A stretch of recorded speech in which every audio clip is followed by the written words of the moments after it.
Hello, everybody. My name is William Casson, and today I'm going to be showing you how to reclassify raster data in ARCGIS Pro.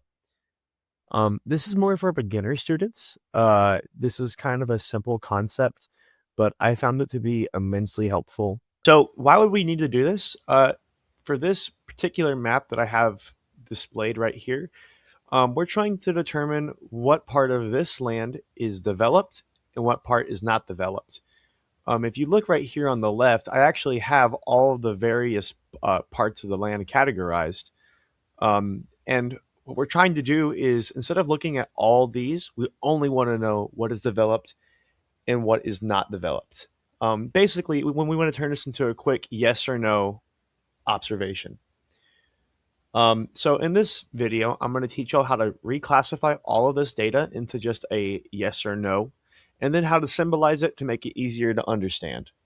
Okay, so step one, we have to identify what land or what data rather we are trying to classify. So as I have given y'all the example already, I'm trying to find what land is developed and what land is not developed. However, that being said, it could be different and it will be different for every single project you're working on. So for example, maybe I'm trying to only find forests, or maybe I'm trying to find shrubland. It can be used in a whole variety of ways. But just for our circumstances, today we're just trying to find what has been developed and what has not been developed. So step two, once you've realized what land you want, you're going to want to go up here to analysis, find this little toolbox right here where it says geoprocessing, click it, and then search for reclassify. So I'm going to go ahead and do that right now. Whenever you do reclassify, since we're not viewing this image in 3D, make sure that you click on spatial analysis tools because it will give you incorrect data otherwise.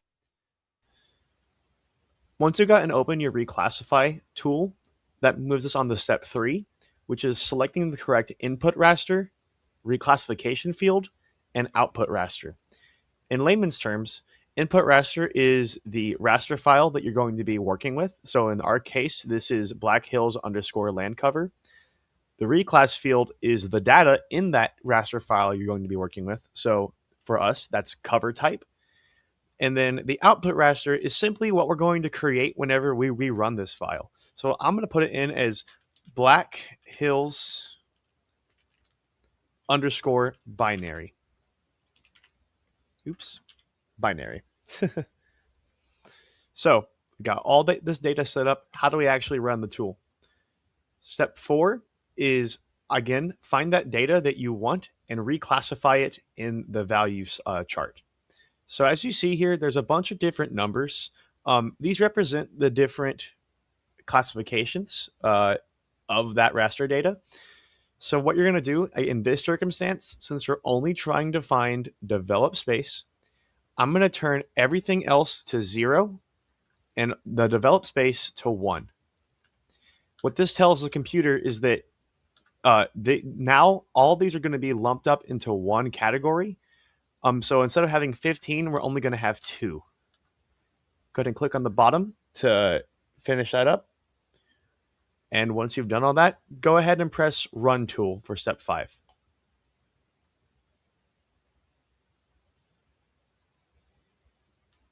Okay, so now that we ran the tool, we can move on to step 6.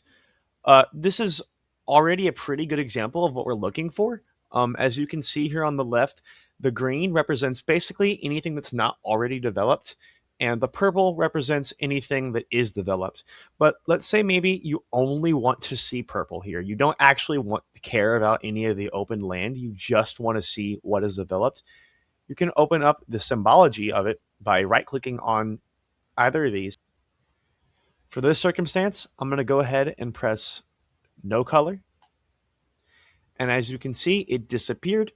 And now we are only left with, the purple developed space.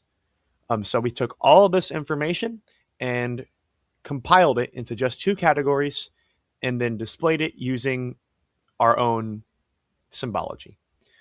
A warning I would give y'all is that whenever you guys are reclassifying the data, make sure that you use the correct input raster and raster classification, because if you don't do that, you won't have any of the correct information. It can very easily become a big problem. Um, Also, your environment, the way that you project your map needs to be set up correctly. I'm not going to go over that in this video simply because that's a whole other process. But just I recommend making sure that the data files that you use need to line up with the environment of the map you're using. If you don't do that, it can have major distortion and it can throw off the entirety of your project.